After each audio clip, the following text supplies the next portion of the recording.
When you soak a child in shame, they cannot develop the neurological pathways that carry thought.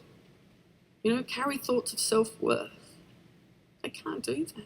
Self-hatred is only ever a seed planted from outside in, but when you do that to a child, it becomes a weed so thick and grows so fast, the child doesn't know any different. It becomes as natural as gravity. Though we grew up thousands of kilometers apart, Hannah Gadsby in Australia and me in southwestern Ontario, I really relate to the sentiments she expresses in her staggering new monologue, Nanette. I befriended a young guy recently who told me he doesn't relate to the coming out narrative. He didn't need to in order to navigate high school and university in the 21st century. At 14, he told his mom he was gay, and she was cool with it. I'm genuinely relieved younger guys like him had an easier time than my generation and generations before me, so long as they don't lose sight of how hard-won that freedom was. I came out of the closet because I didn't have much of a choice. I wasn't straight, and no one would have believed my futile attempts to act like I was. I don't remember the exact date, but sometime during the month of July 1998, I told my parents I was gay. It wasn't exactly breaking news, but rather a confirmation of something both they and I had come to quietly accept. You'll recall 1998 was the year 21-year-old university student Matthew Shepard was beaten, tortured, and left for dead outside of Laramie, Wyoming. At his funeral, days later, protesters showed up with signs that said, "God hates fags and Matt in hell." It was the year Will and Grace debuted, the TV sitcom that some people credit for educating the American public on LGBTQ issues. It was also the year I moved to London, Ontario, to study at the University of Western Ontario, which they now call Western University. A few years earlier, London's mayor had refused to issue a proclamation for gay pride. A complaint was filed to the Human Rights Commission, and in 1997, the tribunal ruled against the mayor, fining her and the city each $5,000. In protest, the mayor sat out of the final weeks of the municipal election campaign. Voters rewarded her with a landslide victory. In London and at Western, queerness was only tolerated so long as queer people tacitly understood the rules could change at a moment's notice and we would not be forgiven our trespasses.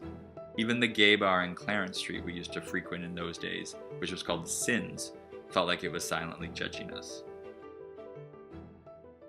In the early 90s, the art gallery in my hometown hosted a show called Visual AIDS and Memory Elegy.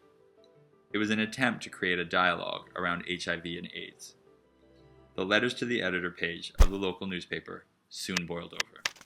One person wrote, "The only defense against AIDS is abstinence or monogamous sex with an uninfected heterosexual partner."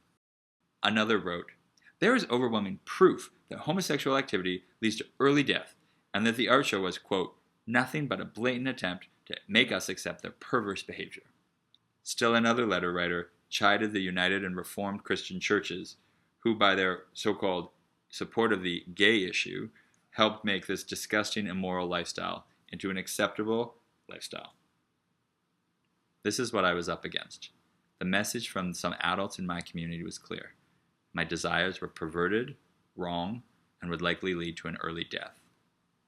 Imagine that on the shoulders of a 15-year-old boy. I internalized all of that hatred. The act of coming out was the easy part. Accepting myself was, and sometimes remains, much harder. It may be difficult for some people to reconcile how a seemingly successful person living what appears to be a good life, with ample family, friends, good health, and opportunity, can sometimes still, even at 40, hold himself in such low regard, believe himself to be truly unlovable. This is the insidious, enduring power of shame.